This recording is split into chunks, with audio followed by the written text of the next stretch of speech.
So Will Rogers liquidated the trust account of a cancer patient and pocketed all the money along with the trustee. And the cancer patient's 3 siblings, who are elderly, Jewish, and poor, and 2 out of 3 are homeless, didn't get a penny. And how did this come down? About 4 years ago, someone set the patient up with Rogers. It was probably a plant. And he got him back in his house. And then supposedly right after he died, after 6 years of cancer, but he was only expected to live 6 months,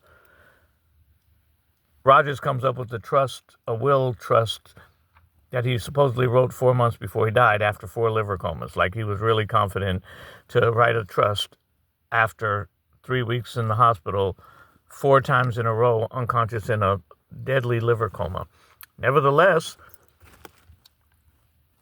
Rogers comes up with that trust, but even that trust he didn't even honor. That trust said give the man's 3 elderly Jewish siblings $90,000, and if they don't get it in 9 months, it becomes a lien on the property at 10% interest a year. Well, now it's 4 years later, they haven't got a dime. Think about that. And then, meantime, one of the siblings finds the original trust that gives them a quarter of the man's half of the $2 million house. It'll be nice for some poor elderly Jewish siblings, but Rogers is a Muslim. He's an anti-Semite.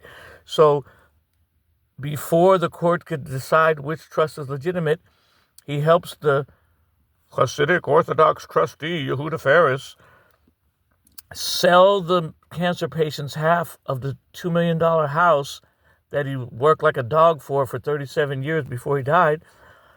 He sells the cancer patient's half ownership of 1810 Grant Street in Berkeley for $82,000, but the whole damn house is worth $2 million.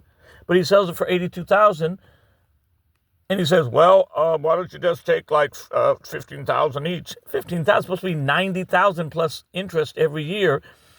And then he sells the property. Then they start evicting the sibling of the cancer patient, who's 63 years old, in the middle of the COVID pandemic when it's illegal to move in Alameda County, let alone Berkeley. And then he splits the cost of the eviction with the people that he sold the property to while they're doing an illegal eviction in the middle of the COVID pandemic. And he uses the man's money that was in the bank, $85,000, to split the cost of the eviction. And then he comes back to the sibling and says, "Well, we got rid of the $85,000 in the bank and we got rid of the property. Well, we don't have any money for you." And then last month in March of 2024, he said, "Well, because you guys went to court and you went to court to protest that we sold $1 million worth of property for $82,000.